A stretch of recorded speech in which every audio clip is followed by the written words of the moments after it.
జమ్మూ కాశ్మీర్లో భారీ వర్షాలు బీభత్సం సృష్టించాయి. వరద ఉధృతికి లోతట్టు ప్రాంతాలు నీట మునిగాయి.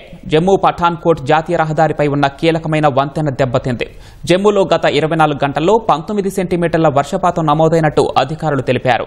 భారీ వర్షాల ధాటికి నదులు, కాలువలు ప్రమాదకరంగా ప్రవహిస్తున్నాయి. పలు ప్రాంతాల్లో వరద నీరు ఇళ్లలోకి చేరింది. డజన్ల కొద్దీ వాహనాలు వరద ఉధృతికి కొట్టుకుపోయాయని అధికారులు తెలిపారు.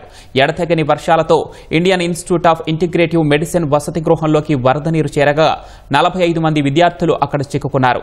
హాస్టల్ గ్రౌండ్ ఫ్లోర్ వరద నీటితో మునిగిపోయిందని అధికారులు చెప్పారు.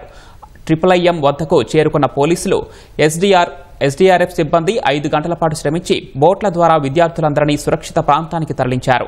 ఈ నెల 27 వరకు జమ్మూ కాశ్మీర్లో భారీ నుంచి అతి భారీ వర్షాలు కురుస్తాయని వాతావరణ శాఖ అంచనా వేసింది. ఉప్పొంగి ప్రవహిస్తున్న నీటి ప్రవాహాలు, కొండ ప్రాంతాలకు సమీపంలోని వారు అప్రమత్తంగా ఉండాలని హెచ్చరించింది. IMD హెచ్చరికల నేపథ్యంలో ముఖ్యమంత్రి ఒమర్ అబ్దుల్లా అధికారులను అప్రమత్తం చేశారు.